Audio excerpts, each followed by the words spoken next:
지난 2010년 4월 19일 인천의 한 모텔에서 윤혜원 씨가 산낙지를 먹다 사망했다. 처음에는 사고사로 알았던 부모는 딸의 시신을 화장해 인천 앞바다에 뿌렸다. 그런데 49제를 앞두고 집으로 배달된 보험증서를 보고 의문을 품게 된다.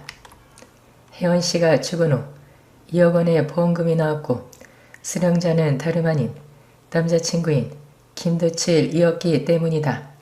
2010년 4월 18일 오후 김두칠과 윤혜원은 인천 영종도에서 데이트를 한 후 함께 영화를 봤다. 같은 날 오후 11시 20분쯤 김두칠은 인천 남구 주안동에 있는 제2모텔에 차를 주차한 후 객실을 예약했다. 두 사람은 모텔 근처에 있는 주점에서 술을 마셨다. 그때 김씨는 윤씨에게 지는 사람이 술을 마시는 게임을 하자고 제안했다. 윤씨는 게임을 하면서 평소 주량을 넘겨 만취했다. 윤씨 어머니는 우리 애는 평소 주량이 소주 반병 정도다. 한 병을 마시면 바로 누워서 자는데 잠을 자다 토한다. 그런 애가 소주 3병을 마셨으니 운전할 리가 없다고 말했다. 주점에서 나온 두 사람은 모텔에 들어가기 전 맞은편에 있는 횟집에 들렀다. 김두칠과 윤혜원은 횟집에 들어갔다. 횟집 주인이 2마리에 2만원이라고 하자 김씨는 3만원어치를 주되 2마리는 썰어서 달라고 했다. 여기에 횟집 주인이 1마리를 더 물어주자 낙지는 4마리가 됐다. 김씨는 2마리는 썰어서 주고 포장용기에 넣고 2마리는 산채로 비닐봉지에 넣어 해수를 담아달라고 주문했다. 이때 윤씨는 술에 취해 카운터에 기대어 서 있었다.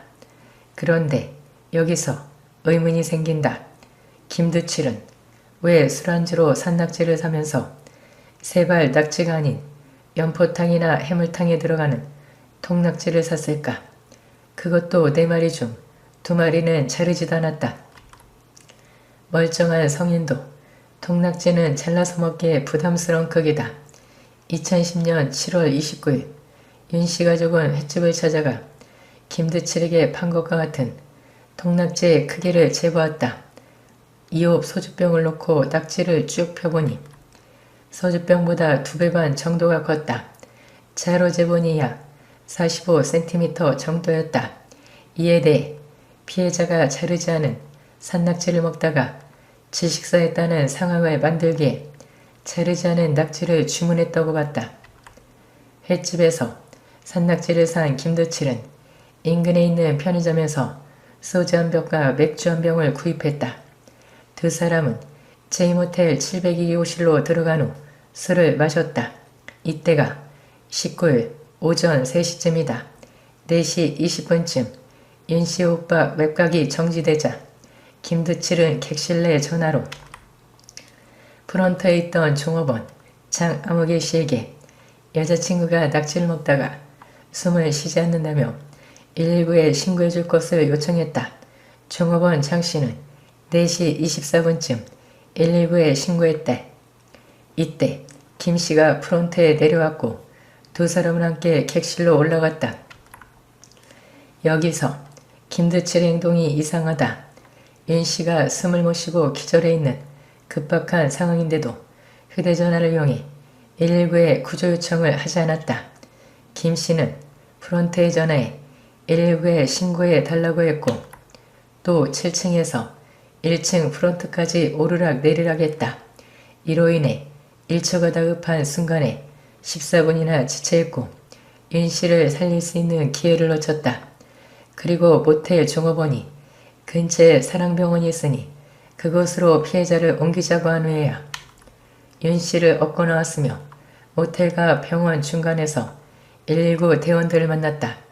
김 씨와 윤 씨는 평소 병원이 있던 골목에서 자주 데이트를 했다. 때문에 김 씨는 모텔 근처에 병원이 있다는 것을 알고 있었다고 봐야 한다. 이렇게 시간을 지체한 후에 윤 씨가 사랑병원 응급실에 실려간 시간은 4시 34분쯤이다. 이때는 이미 회생 불능이었다.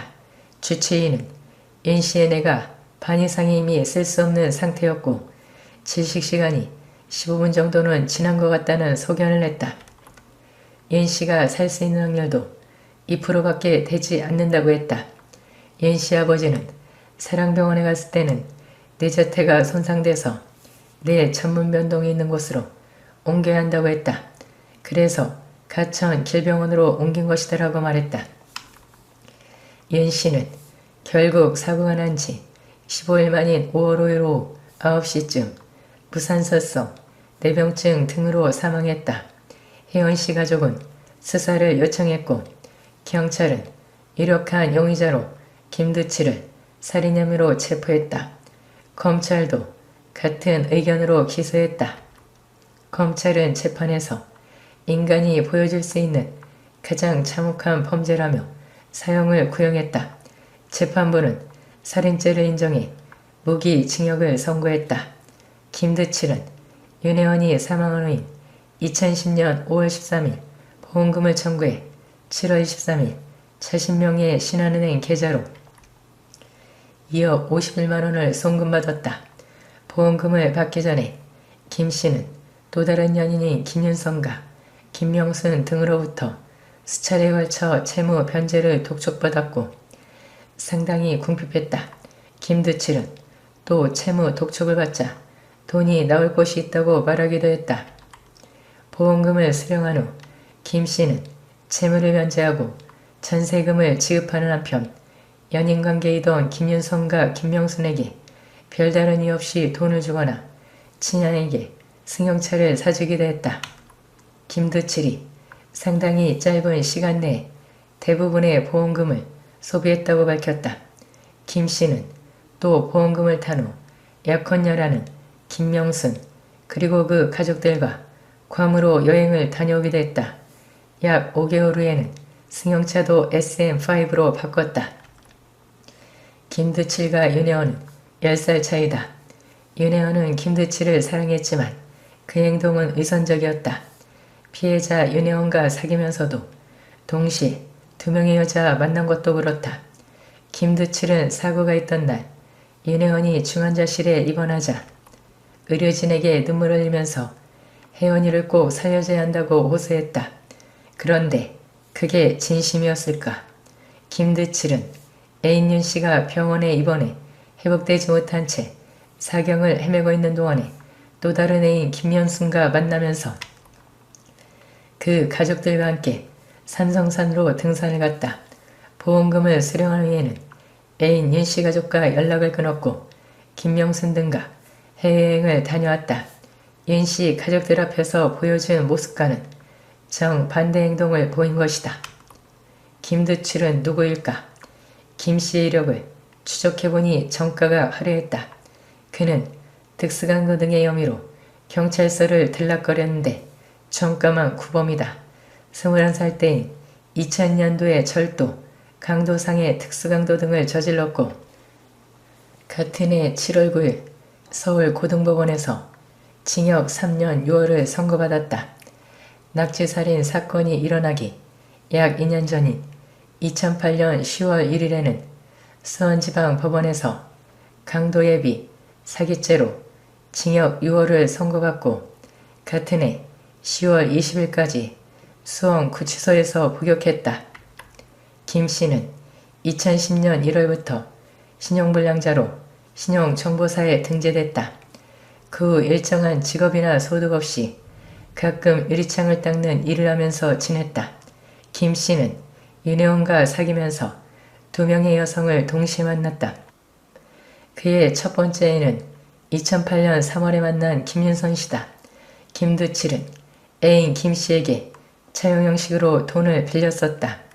2009년 3월쯤 애인 김씨가 보험약관 대출금으로 100여만 원을 대출받게 한 후 이 돈을 빌렸고 같은 해 여름에는 애인 김씨의 국민은행 대출금 500만 원을 다시 빌렸다. 같은 시기에 산타페 승용차를 구입하기 위해 애인 김씨 명의로 솔로몬 저축은행에서 1000만 원을 대출받은 후 이 돈을 빌렸었다. 그러니까 김두칠은 애인 김윤선에게 총 1600만 원을 빌려 차량 구입대금과 생활비 등으로 사용한 셈이다. 두 번째로 만난 애인이 바로 윤혜원이다. 두 사람은 2009년 2월에 만나 사귀었다. 물론 김두칠은 먼저 만난 김윤성과도 계속 연인관계를 유지하고 있었다. 2010년 2월 말에는 김명순을 새로 사귀기 시작했다. 김두칠은 김명순에게도 김윤성과 같은 방식으로 돈을 빌렸었다. 2010년 3월 23일 애인 김시명이로 솔로몬 저축은행에서 490만원을 대출받게 한 후 빌렸고 두 사람은 이틀 뒤 2박 3일간 제주여행을 다녀왔다. 같은 해 4월 1일에는 애인 김시명이로 솔로몬 저축은행에서 700만원을 대출받은 후 일을 썼다. 세 번째 애인 김명순에게는 도합 1190만원을 빌렸었다.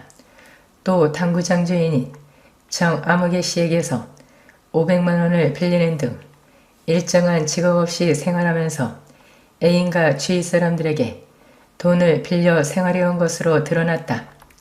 김두칠은 애인 윤혜원의 사망보험금을 수령한 후에도 절도행각을 벌였다. 그는 애인 살해와 무관한 절도혐의로 징역 1년 6월을 선고받았다. 김두칠은 1년 6월에 형기를 마치고 2013년 9월 20일 안양교도소에서 만기에 출소했다. 그러나 출소 2개월여 만에 다시 사기 혐의로 구속됐다.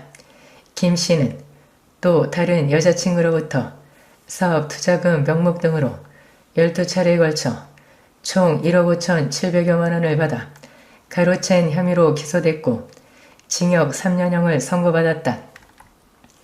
끊임없이 여성들을 울리고 사기치고 범죄행각을 벌인 김두칠, 고 윤혜원 씨는 너무도 억울해서 아직도 구천을 떠돌고 있다. 세상에 저런 남자가 또 있을까요? 양다리도 모자라서 세 다리라니.